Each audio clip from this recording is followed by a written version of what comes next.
Discipleship is not bad news. Oh, someone says, I understand that Jesus says if you're going to be a disciple of His, you have to give up everything.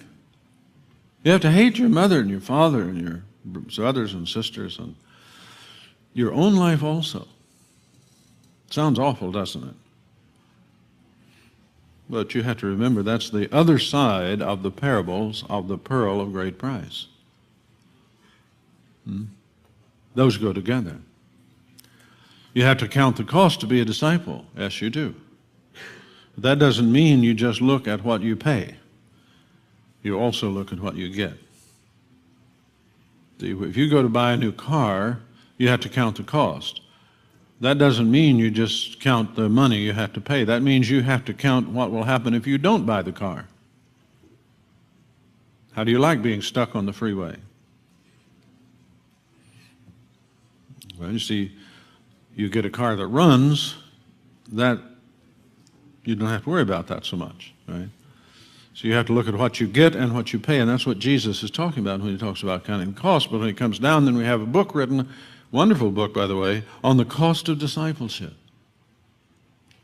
Well, see, no one knows the cost of discipleship who does not understand the cost of non-discipleship.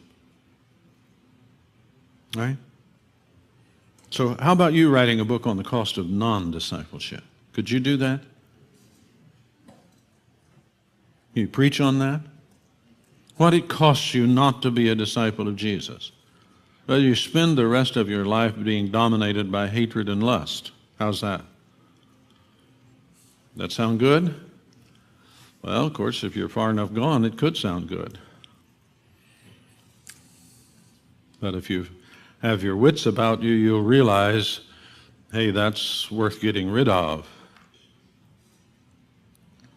How about living a life full of love and joy and hope and peace, confidence in God? Is that worth something?